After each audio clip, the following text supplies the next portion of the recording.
now return to the Transformers.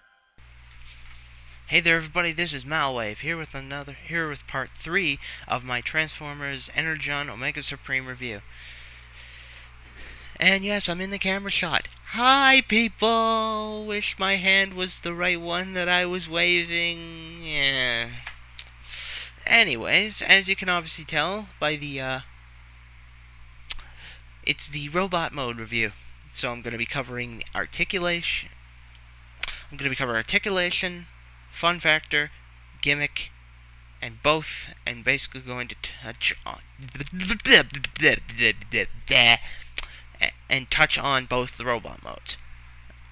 Now, I think I mentioned it in my video review for the actual combination mode for our Omega Supreme here, that his head actually is a robot mode. So this is what we're going to start off with. Now, this little man, please help me out. I don't know if he's actually Omega Supreme, if his name's either Omega or Omega Supreme, and then his body just tabs on or something. Because he looks pretty similar to Omega Supreme in the sense that his face has the same kind of look to it. But I hate to sound like I'm misinformed, but this is the first Energon toy I've ever had, so I don't know any of the storyline. I forget the storyline completely. But I guess I should have done my research first, so bad on me. Anyways, for him, articulation-wise, because the gimmick is basically the same thing. He's a gimmick. But articulation-wise, his feet are on his hips are on ball joints, and his knees do bend. His arms are also on ball joints. But essentially, that's about all you get. Considering he has a mini-con, though, it's not really that bad of a problem. Also, the little screw hole in there you can use. Okay. For a second there, I thought this little screw hole was the mini-con thing. Wow, I'm an idiot. But essentially, that's about it for little Omega here, as I will now call him. So, for Omega, I'm going to give him about a 6.5 out of 12.5. You know, like, the articulation's okay for a mini-con, but, like, compared to, like, well, I guess it's a little better than Nightstick and Ravage, but still, that's about all you get from him. So, that's pretty much all I'm going to give him. So I'm just going to transform him into his head mode. Done. I love that. Set you off to the side. Now, little note about Omega Supreme. The nice little tab there. I'm not sure if I can get him close enough to my camera, but as you can tell, you can see kind of a blue light coming from there. Well, apparently, that's a head. Apparently, Omega Supreme can, if I recall correctly, I think this is the one fact that I do remember, if I do remember it correctly. Omega Supreme's body can exist outside of his head, so if his head got separated, like they were trying to combine, this guy could walk up and pick this guy up and put it on his head like they do in the cartoons. But in our case, the robot mode is essentially the same. But yes, here is now the completed robot form for Omega Supreme. And damn, does he look good! Now, I don't want to brag. My friend sold him to me for $15 because he essentially said he didn't like him. You know, more power to him. The fact he was honest about it and he gave me a pretty damn good deal, I really appreciate it from him.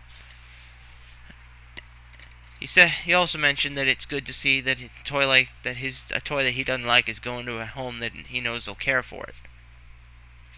And you know I'm gonna care for it. Anyways, Omega Supreme's other robot body is, in my opinion, obviously what you pay for. It's huge. I'll just find a standard deluxe class. Alright, here's Ironhide. damn. Ah, yeah. Great, figures are falling over everywhere. Ironhide just had a stroke and fell over. It'd be a lot more anticlimactic if he died from a stroke rather than getting shot in the chest in the 86 movie, wouldn't it? But I digress. Articulation-wise, Omega Supreme's arm rotates 360 degrees at both sides. With nice clicking, too. I love the ratchet joints. His head can rotate 360 degrees. Just be careful, as since he is a headmaster, he is quite loose. His arm, both arms,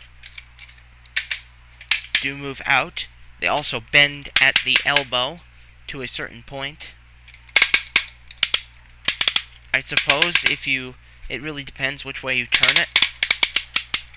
It rotates at the elbow as well.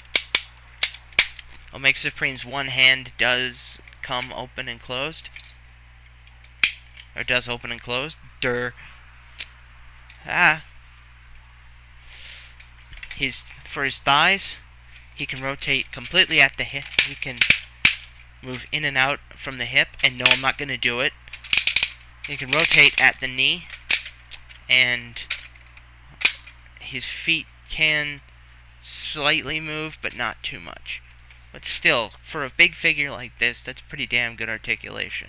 I wish it could have done waist articulation, but considering Supreme Unicron didn't have any either, it's kind of to be expected.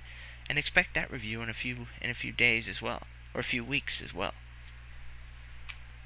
But for articulation for Omega Supreme, I'm going to give him about a 10.5 out of 12.5. It's just an amazing figure, and I absolutely love it. But yeah, it looks like I'm now crossing into the 7-minute mark. So, looks like this is going to have to be a 4-parter. Alright. Actually, wait. Yeah, I could probably just fit one more thing in. Now, gimmick-wise, Omega Supreme does have a lot of things. He's got his Headmaster. He's got the Energon gimmick, which would be more of a hand cannon now, rather than a... Holy crap, it's a ship firing a laser cannon. He's got rotating gun turrets on his arms, spring-loaded missile launchers. I assume slots to put minicons in. Like, this guy is loaded. So, like, I'd say, I'm gonna assume he's a Supreme class, which would be kind of ironic, Omega Supreme not being the Supreme class. So, for gimmick-wise, Omega Supreme gets a 23 out of 25, because he is just fully loaded. He's got every amenity you could possibly ask for, and a hell of a lot of firepower as well. Now, fun factor-wise, the one thing I don't like about Omega Supreme is the fact that he was pretty expensive back in the day. Now, obviously, if you turn him around, you can see that you've got some slots here, and that was for the Energon Prime. Now, try picking up Energon Prime online, and you'll be extremely surprised, because he can range in the price of maybe like 40-50 bucks. For me, anyway, that's pretty expensive. I don't spend too much on Transformers online. But I'm a cheap ass. My everyone's opinion of me is just dropped. So, for like fun factor wise, he's pretty expensive, but he is pretty easy to transform. And the fact that he's got all these amenities does help. Still, if you lose this head of Omega Supreme, it does kind of lower the fun factor value. But other than that, I'd have to give him about a 21 out of 25 for fun factor. Simply because he's got a whole bunch of things. It's about an average score. He's got some good and some bad. So in total, I give Energon Omega Supreme an 81.5 out of 100. Now, I wish I could say much further, but it's just about done. So, until next time, this is Energon Omega Supreme and Malwave signing off. See you, folks.